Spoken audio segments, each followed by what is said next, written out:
और एक चीज और बता देता हूँ आपको, मेन चीज बहुत अच्छी लगेगी आपको और इतना फायदा होगा जो कभी कल्पना नहीं कर सकते आप। जब भी आप लेन देन करो, पैसे देवो, चाहे कुछ भी हो, आपको एक नंबर याद रखना है।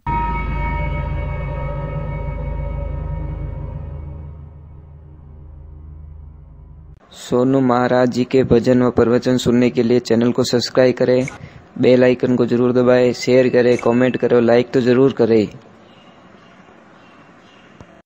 और एक चीज और बता देता हूँ आपको, मेन चीज बहुत अच्छी लगेगी आपको और इतना फायदा होगा जो कभी कल्पना नहीं कर सकते आप।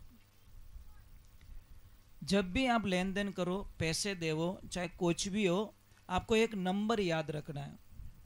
और शायद आपको कोई बताएगा भी नहीं। क्यों नहीं बताएगा पता है?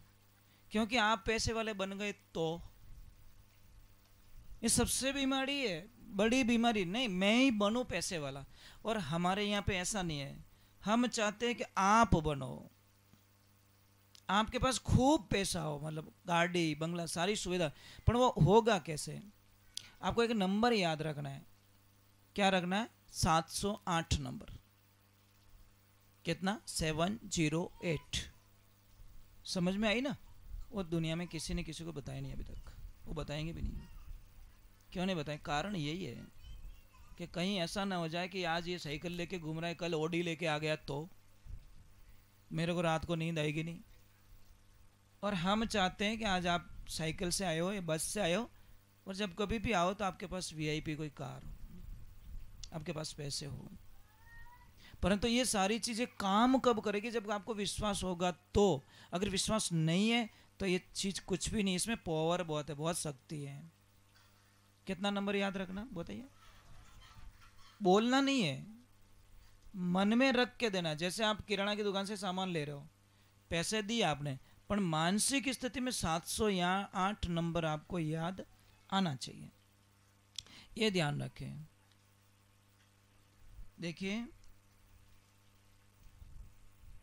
आपको पता है गोरखनाथ जी महाराज, गोरखनाथ जी का जन्म कैसे हुआ पता है आपको? शायद पता नहीं है। गोरखनाथ जी का जन्म हुआ, गुरु मच्छिंद्र नाथ जी योगी जी भगवान भोलेनाथ के परम भक्त पुजारी और अंश अवतारी थे भोलेनाथ के। तो उनको भोलेनाथ ने बोला कि जो मैं प्रसाद दे रहा हूं ये कोई माता बहन को दे देना, उसको एक बच्चा होगा, वो धर्म का प्रचार करेगा। तो मच्छिंद्र नाथ जी महाराज ने एक माता बहन को दी, उसको कोई घर में संतान नहीं थी, तो उनको दे दिया। और जैसे ही दिया तो माता बहन ने बोला मुझे क्या करना कि ये प्रसाद ले लेना, 12 साल बाद में मैं इस बेटे को वापस लेने के लिए आऊँगा, ये आपको एक बच्चा होगा। कि ठीक है महाराज जी। और जैसे ही शाम को टाइम हुआ और पतिदेव आ गए, पतिदेव ने बोला कि आज इतनी बड़ी खुश कैसे लग रही है? तो वो बोले कि आपको पता है एक महाराज जी आए थे और महाराज जी ने मुझे एक प्रसाद दिया, बबूती दी, और बबूती वो लेनी है और मेरे को बच्चा होगा। पति ने इतना डांट लिया कि कहाँ तू पाखंडियों की बात में आ रही है, अरे कोई ऐसा वैसा होगा, पता नहीं क्या मंत्र करके दिया, ये प्रसाद तुझे लेना नहीं है और लेना मत, इसको ला बाहर फेंक लेते हैं। तो बेचारी क्या करे, वो गई और कहाँ फेंक के आ गई? गांव का जो गोबर इकट्ठा होता नहीं, अपने रोड़ी के वहाँ उकड़ी माते, उसके अंदर डाल के आ गई। वो तो बात को भूल गई। 12 वर्ष बीते, वापस गुरुदेव को याद आया कि बच्चे को लाना है। जब 12 वर्षों बाद में वापस आए तो आते ही मैया को बोला, मैया कैसे हो? के ठीक हूँ, बच्चा कहाँ है? बोले महाराज यहाँ कहाँ बच्चा है? अरे 12 साल पहले हमने आपको बबूती दी कि हाँ दी थी, वो बच्चा कहाँ है? कि वो तो मैंने वहाँ पे डाल दी। जैसे ही गए तो आवाज़ लगी, एक सुंदर बालक निकला गोबर में से। इन्होंने उनका नाम रखा गया, गोबर में पैदा हुए नहीं, गोबर में रहे ना 12 वर्ष तक, गोरखनाथ नाम रखा गया। वही गोरखनाथ जी महाराज जब आगे जाते हैं, भिक्षा लेने के लिए जाते हैं, मैया बहुत रोई, मेरा बेटा दे दो मुझे। नहीं बेटा। तो बच्चे ने बोल दिया कौन सी माँ, किस माँ की बात करे जिसने मेरे को 12 वर्ष तक गोबर में रखा? तो निकल जाते हैं। जब गोरखनाथ जी महाराज, मच्छिंद्र नाथ जी महाराज साधना में बैठे, देखो शिष्य कैसा होना चाहिए, शिष्य और गुरु की परंपरा का एक साधना बता रहा हूं। शिष्य कैसा होना चाहिए? गोरखनाथ जी महाराज जैसे ही जाते हैं नगरी में भिक्षा लेने के लिए जाते हैं, और भिक्षा लेके जब वापस आते हैं, संत गुरुदेव को प्रसाद जिमाते हैं, और प्रसाद जिमात में गुरुदेव को वो दही बड़े बहुत अच्छे लग गए, और इतने अच्छे लग गए, गुरुदेव ने बोला बेटा गोरख वापस जा, थोड़े दही बड़े और लेके आ, कि गुरुजी आदेश से तो मुझे जाना पड़ेगा। और जैसे ही गया, जिस घर से दही बड़े मिले थे उस घर में जाकर गोरखनाथ जी महाराज ने अलख निरंजन की आवाज लगाई। वो मैया बाहर आई और चिल्लाने लग गई, तू ढोंगी है, तू पाखंडी है, तेरा पेट भरा नहीं है, इसलिए तू बार बार वापस मांगने के लिए आ जाता है। तुम लोगों की आदत ऐसी होती है कि मैया इतना गुस्सा मत करो, मेरे गुरुदेव ने बोला है इसीलिए मतलब मैं वापस आया हूँ, नहीं मुझे नहीं खाना है। क्या नहीं नहीं मैं जानती हूँ तुम पाखंडियों की बात है, कि ऐसा ही अगर तू गुरु भक्त है तो बोल मुझे क्या दे सकता है, मैं भिक्षा दूंगी, मुझे बदले में क्या दे सकता है।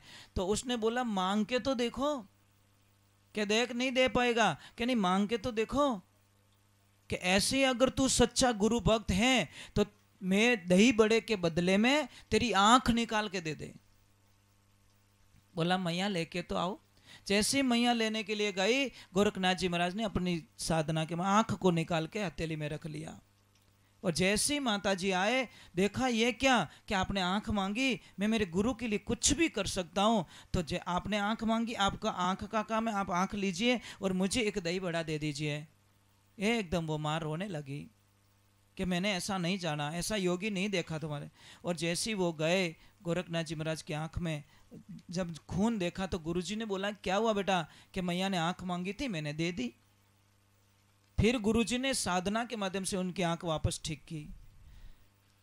तो के इसलिए कहते नहीं गुरु रे वचनों में दोरो हालणो रहणो खांडा वाली धारा, धारा पलटे तो पछे दुख पावे, जादव सीधू नरक रे द्वारा। बहुत ही मतलब गुरु के शब्दों के अंदर गुरु का आदेश का पालन करना हर किसी के वश की बात नहीं है। कोई लोग कर देते, कोई फॉर्मेलिटीज में करते, कोई मजाक में ले लेते हैं। तो आप लोगों से प्रार्थना है, अपने गुरु के प्रति आप मिलो या ना मिलो, पर गुरु के प्रति आस्था आपकी कभी खत्म नहीं होनी चाहिए, ये ध्यान रखें। और जो गुरु के प्रति आस्था नहीं रखते हैं, आज हमने गुरु के प्रति आस्था नहीं रखी होती तो आज इस लेवल पे हम कभी नहीं आते, ये ध्यान रखें। और आपको एक काम करना है, घर में अगर आपके पैसों की कमी है या कोई परेशानी है या सगाई सगपन नहीं हो रहा है या धंधा नहीं चल रहा है या फिर आपको कोई बीमारी ने घेर लिया है या पैसे बहुत कमाते पैसे नहीं टिकते, तो आपको डेली एक 5 या 7 मिनट का टाइम लगेगा, वो पूरा हो जाता है 7 मिनट के अंदर। क्या करना है, जो रामचरितमानस में एक प्रसंग आता है केवट का,